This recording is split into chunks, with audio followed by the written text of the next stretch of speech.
Sa gamay pa ako, ang tanan daw sayon ra.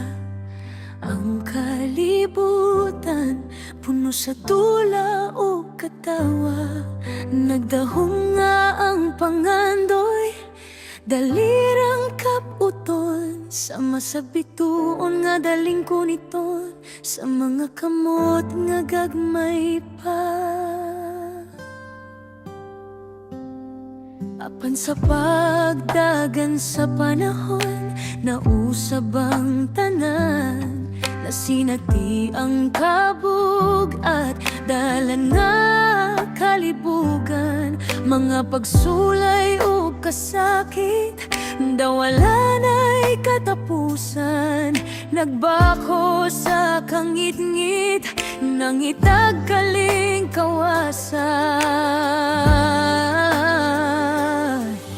Abi kog dili na mahuman, kini nga akong kaguol. Abi kog mawala na lang ko sa tunga sa kagubo.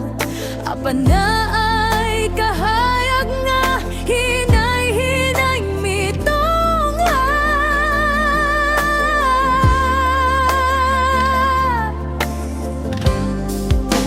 Karon nakita ko sa matag pagsulay na'y kaligon.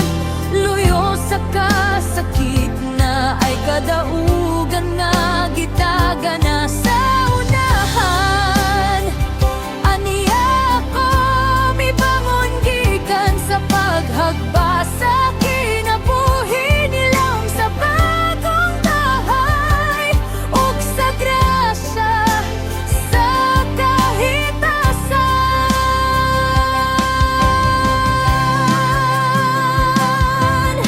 Dili di ay kawang ang matag luha nga nitulo, kay kini ang nag-umol sa kasing-kasing nga tinuod.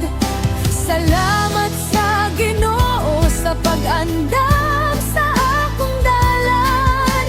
Karon andam na ko sa bagong ug mga lindam.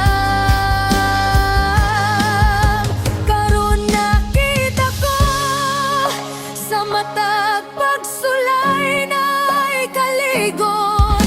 Luyo sa kasakit na'y kadaugan nga gitaga na sa unahan.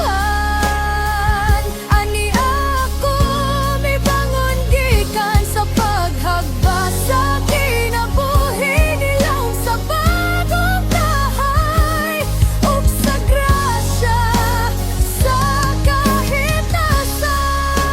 Mibangon na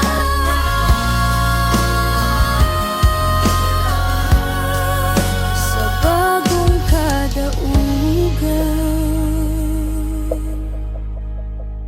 grasya sa kahitasan.